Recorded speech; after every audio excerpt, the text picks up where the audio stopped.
Katulad nga ng sinabi ni Sander, hindi niya ako hinayaang lumabas ng silid na hindi siya kasama. Kahit na nangako na akong hindi ko na siya isi-set up ng date sa mga candidates. I accepted it now. I want Sander for myself. I want to be selfish kahit ngayon lang. Hindi ko alam kung saan kami dadalhin ng pangyayaring ito. Pero isa lang ang sigurado ko. Kaya kong harapin anuman ang dumating basta nasa tabi ko palagi ang gwapong lalaking ito. What? Wika ni Sander sa akin na makitang nakangiti ako habang pinapanood siyang nagbibihis. Tapos na akong magbihis at inaantay ko na lamang siyang matapos upang makalabas na kami dahil hindi niya talaga siya pumayag na mauna na ako sa kanya. Nothing, I'm just admiring you how hot and gorgeous my man is. Nakangiting sagot ko dito bago dahan-dahang lumapit sa kanya at niyakap ko sa bewang niya ang aking dalawang braso habang nakatingala at tinititigan ang napakagwapo nitong mukha. Matapos ang ilang minutong pagtitig ay bahagya akong tumingkayad upang maglapit ang aming mga labi. It was a brief case. Ngunit nang humiwalay ako sa aming halik ay maagap niyang hinabol ang aking mga labi at masuyo muli akong hinalikan. Wag na lang kaya tayong lumabas. Wika nito nang tuluyang binitawan ang mga labi ko. I was mesmerized on how beautiful his smile is. Until now, I still can't believe that this gorgeous man in front of me is mine. Sander, I'm hungry na. Halos wala akong kinain kahapon. Maghapon tapos hindi naman ako nakakain ng maayos kagabi. I need a proper meal. Nakasimangot kong sabi nito. Dito pagkatapos ay tinampal ko ang dibdib niya. Oh, my baby is hungry. Come on, I feed you. Wika nito at bahagya akong hinila at ginaya papalapit sa kama. Saka siya umupo roon. Nakangisi ito kaya naman agad kong nakuha kung anong kalukuhan ang nabubuo sa isip ni Sander ngayon. Sander, isa. Inis kong sigaw dito. No offense meant ha, I love you.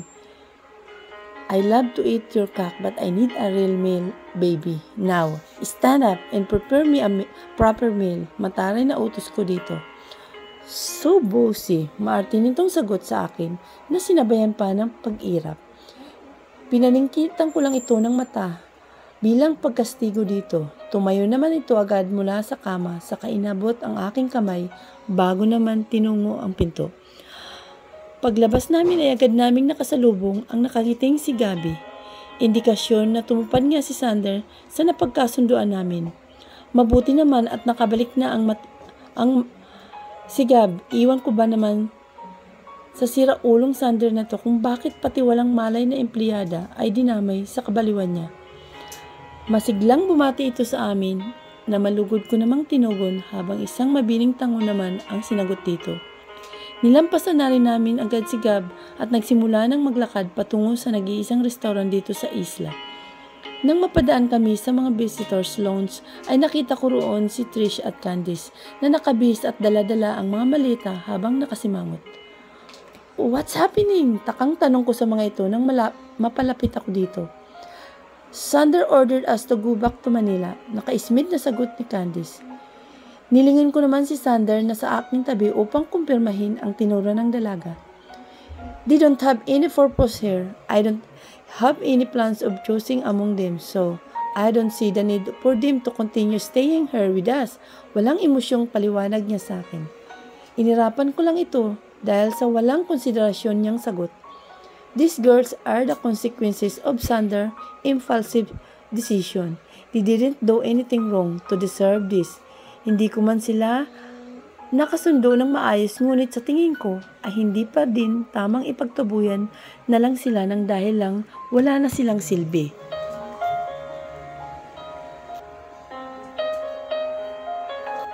Tinanggal ko ang pagkakasugpong ng aming mga kamay at saka lumapit sa kanila. Naramdaman ko ang bahagyang pagtutol ni Sander nang binitawan ko ang kamay namin ngunit hindi ko siya pinansin. Do you still want to stay here for a little vacation? Tanong ko sa dalawa nang tuluyan na akong makalapit sa kinauupuan ng dalawa. Of course, we're enjoying our stay here even if Sander won't even give us a little attention. Mataray namang sagot ni Trish. Bumuntong hininga muna ako bago muling nagsalita. Then, you can stay for as long as you want and enjoy the island. Nakangiting wika ko sa kanila. This is the least that I could do for them. Somehow, I'm one of the reason why they're here kahit wala naman talagang balak si Sander na kilalanin silang mabuti. Really? Sabay na tanong ni Trish at Candice. Pagkatapos ay sabay ding lumingon sa banda ni Sander upang kumpirmahin ang sinabi ko. She's the boss, wika niya nang magsalita ito. Halatang nagulat ang dalawa sa sagot ni Sander at nagpalipat-lipat ng tingin sa pagitan naming dalawa. Ngunit agad din namang nakabawi at masayang nagtatalon ang dalawa nang marinig ang pagsang-ayon ni Sander. Dahil sa tuwa ng dalawa ay hindi na nila ako napansin. Buti naman at kahit papano ay nagkakasundo ang dalawa. Nagsimula na akong maglakad patungo sa restaurant nang hindi inaantay si Sander. Hindi ko maintindihan ang takot na biglang lumukob sa aking damdamin dahil sa nangyayari. He discarded those girls the moment na wala na silang silbi kay Sander. Hindi ko alam ngunit pakiramdam ko ay maaring mangyari rin sa akin ang nangyari sa kanila. It happened to me once kaya hindi maalis sa akin ang mapuno ng takot at pangamba. What if magsawa na si Sander sa relasyon namin? Ganun din ba ang gagawin niya? Itatapon na lang at paalisin dahil wala nang pakinabang sa kanya? Bigla na naman akong natakot sa maaaring mangyari. 5 taon din ang nakalipas, maraming nagbago kay Sander. Hindi na ako sigurado kung siya pa din ang dating Sander na minahal ko. Hindi biro ang 5 taon, ni wala akong ideya kung ano bang pinagdaanan niya sa loob ng 5 taon na yun. Tulala ako, naglalakad nang hindi alam ang patutunguhan nang may humatak sa aking braso, sanhi upang makawala ako sa lalim ng aking iniisip. Hey, hindi mo na naman ako hinintay. What's wrong? Tanong nito, nabakas ang pag-aalala sa mga mata. I'm so in love this man. Hindi ko alam kung anong gagawin ko kapag iniwan niya akong muli. Baka hindi ko na kayanin. Wala. Bigla lang akong natakot. Sagot ko dito. There's no use in denying it. I need to be honest with him. If I really want this to work, walang ibang makakasagot sa mga tanong ko at makakapagpanatag ng lahat ng mga agam-agam ko kundi siya lang. Why? Anong kinakatakot mo? Tanong niyang muli sa akin. Yumuko ako upang iwasan ang kanyang mga titig. Hindi agad ako nakasagot sa kanya. Naramdaman ko ang palad niya sa aking pisngi bago tumungo sa aking baba upang maiangat ang aking mukha at magtama ang aming paningin. Huminga muna ako ng malalim bago nagsalita. You discarded those girls like there were nothing the moment na wala na silang silbi sa'yo. Natatakot ako na mangyari din yun sa akin. Anong pinagkaiba ko sa kanila? Paano kung magsawa ka rin sa akin? Paano kung makakita ka ng mas maganda, mas sexy at mas mayamang babae? Paano kung ako nakakasiguro na ako ang pipiliin mo hanggang sa huli? Kasi ako sigurado akong wala akong ibang pipiliin kundi ikaw lang. Humihingal ako nang matapos ako sa aking pagsasalita. Hindi ko napansin na hindi pala ako humihinga habang sinasabi ang lahat ng tanong ko kay Sander. Tinitigan niya lang ako habang ang kamay nitong nasa aking baba ay lumipat sa aking pisngi at masuyong hinaplos yun bago nagsalita. The difference between you and them is that I love you. Sa loob ng 5 taon na nawalay ako sa iyo, ni minsan hindi ka nawala sa isip ko. You're the one that keeping me insane. Kapag dumarating ako sa puntong nawawala ako sa aking sarili, pumipikit ako upang maalala ko ang matatamis mong ngiti. You are my sanity, my comfort, and the meaning of my existence. Madaming nangyayari sa akin sa loob ng 5 taon, pero sa iyo ako parati kumakapit. You are my anchor, hindi ako magsasawa sa iyo. Kahit iwan na ako ng buong mundo, wag lang ikaw. I never stop caring for you, watching over you, and most especially loving you.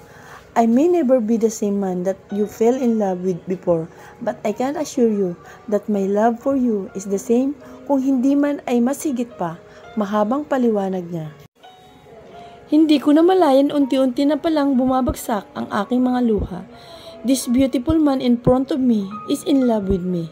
But what does he mean that he's not the same? I want to ask him, but I realize that if Sander wants me to know about what happened to him these past few years, ay hindi ko ito magdadalawang isip na sabihin sa akin for now. For now, I want to tell this gorgeous man how much I love him. I love you, Sander. I never stop loving you. Kahit kailan, hindi kita nakalimutan. I tried to forget you, but I failed every time. Pag-amin ko sa kanya.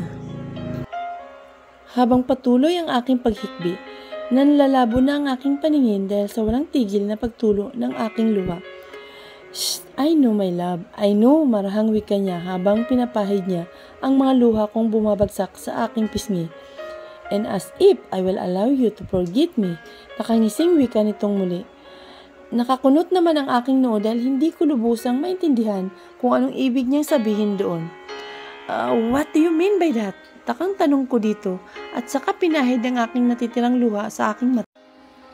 Wala lang, I just make sure na walang makakalapit sa'yo. Wika nito na tila wala lang sa kanya ang sinabi. You mean ikaw ang dahilan bakit walang naniligaw sa akin? But how? Pinaningkitan ko siya ng mata. Yes and no. No, hindi totoong walang naniligaw sa'yo. You had a lot of suitor, right? And yes, ako ang dahilan bakit hindi sila nagtatagal. I threatened them so that they will stop pursuing you. Proud pa nitong sagot sa akin. Mabilis kong pinaghahampas ang dibdib niya. Gago ka talaga, akala ko tuloy ang pangit-pangit ko kaya walang nanliligaw sa akin. Yun pala, nakabakod ka pa din kahit wala ka. Inis kong sabi rito habang hindi tinitigilan ang paghampas sa dibdib nito. I have my men look after you every single day. I need to look after what's mine. Si Sander naman ay panay ang ilag at salag sa bawat hampas niya habang abuti nga ang ngiti nakatingin lamang sa akin at natutuwa sa reaksyon ko. Hey, I need to look after my girl. Ano sila, sinaswerte? You're mine the moment I taste every inch of your body. Kaya binabantayan ko lang ang akin. Habang wala ako, nakangisi nitong sagot nang mahuli niya ang dalawang kamay ko, dahilan upang matigil ako sa paghampas sa kanya. Che, gago ka pa din. Bulyaw ko dito, ngunit hindi naman totoong galit. I just felt relieved knowing that he's with me all this time. All this time, he may not be visible, but at least, now I know that he never abandoned me. Ipiniksi ko ang aking mga kamay upang makawala sa pagkakahawak niya. Hindi naman ganun kahigpit ang hawak niya sa kamay ko, kaya mabilis kong naagaw ang aking mga kamay at naglakad ng muli patungo sa restaurant. Hey my love, wait for me! Eksahirado nitong sigaw bago tuluyang humabol sa akin. Agad naman itong umakbay sa aking balikat nang maabutan ako. Sa kanya idinampi ang kanyang labi sa aking ulo.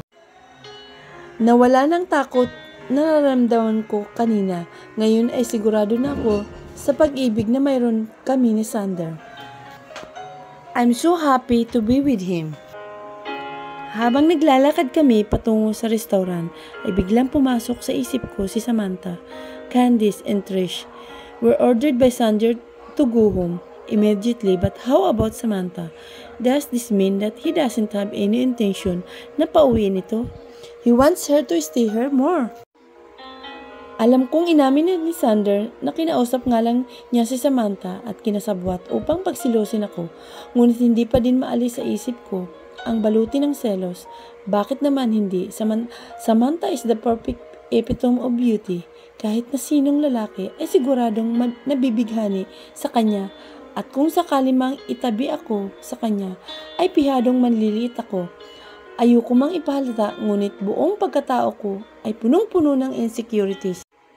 What are you thinking? Pukaw niya sa atensyon ko. Wala, nautal kong sagot sa kanya. Hindi ko alam kung paano isasatinig ang mga agam-agam ko at hindi ko din sigurado kung dapat ko bang sabihin yun sa kanya. Nag-aalala akong baka isipin niyang masyado akong maarte. Oo nga, at matagal ko na siyang kilala pero 5 taon din kaming hindi nagkita. Hindi ko alam kung kilala pa niya ako pero isa lang ang sigurado ko. Hindi nagbago ang pagmamahal ko kay Sander. My heart only beats for him. Wala kahit isa man ang nakayang iparamdam sa akin ang kung ano man ang kakaibang naramdaman ko para kay Sander. I know you. Alam ko may bumabagabag sa'yo. I know how to read you every move, your facial expression, lalo na ang mga mata mo. You didn't know this, but your eyes always gives you away. Kahit pa gaano mo itago ang nararamdaman mo, palaging lumalabas lahat ng yun sa mga mata mo. Malamyos na wika nito habang patuloy pa din kaming naglalakad at nakaakbay ang kanyang mga braso sa aking balikat. You're such a creep. Natatawang kuminto ko sa kanya. Siguro nga kung ibang tao yun ay malamang natakot na ako, but this is Sander. Knowing that he can read what's on my mind give me such relief. Kilala ko ang sarili ko. Mas gusto kong kinikimkim ang lahat ng saloobin ko kaysa abalahin ang ibang tao para lang pagaanin ang loob ko. Marahil ay dahil na rin sa pagtayo ko bilang breadwinner ng pamilya ko at nasanay na akong magpanggap na malakas at itago ang tunay kong nararamdaman. I can't be weak in front of my family. Sa akin na lang sila humuhugot ng lakas. Simula nang mamatay si tatay, mabuti nga at kahit papano ay nakatapos na ako ng kolehiyo nang mamatay ang tatay namin, kaya kahit papano ay nakayanan ko itaguyod ang dalawa ko pang kapatid sa pag-aaral nila. Ang kapatid kong bunsong babae ay malapit nang matapos sa high school at ang sumunod sa akin na kapatid kong lalaki ay magsi-second year college na sa kursong education. Ang nanay naman ay naglalaba, ngunit pinatigil ko na lang muna at pinangakuan kong ipagpapatayo ko siya ng maliit na tindahan sa probinsya para may kakaunting kita siya. Ayaw niya kasing tumigil sa pagtatrabaho at gusto niyang kumita upang may itulong sa mga kapatid ko. Dahilan niya ay siya daw dapat ang gumagawa ng paraan na bumubuhay sa aming magkakapatid dahil siya ang magulang. So tell me what's bothering you? Pukaw niyang muli sa atensyon ko. Bahagya naman ako nagulat nang marinig ko ang kanyang boses at naputol ang aking pag-iisip. So ano nga bang bumabagabag sa'yo? Alright, si Samantha ba? Kahit ako ay naguguluhan na din, kahit hindi ko alam kung bakit, ngunit parang bigla na lang madaming pangamba ang pumapasok sa aking isipan. I was just wondering, why did you let Samantha stay and order the other girls to go home? Nahihiya kong sagot dito.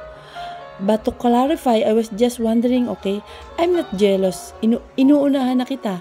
Maagap kong dugtong dito nang ma-realize ko ang dating ng sinabi ko. Samantha is a great person. My love, mabait siya and I think it would be fair if I treat her differently from the other girls since she's very cooperative with my plan.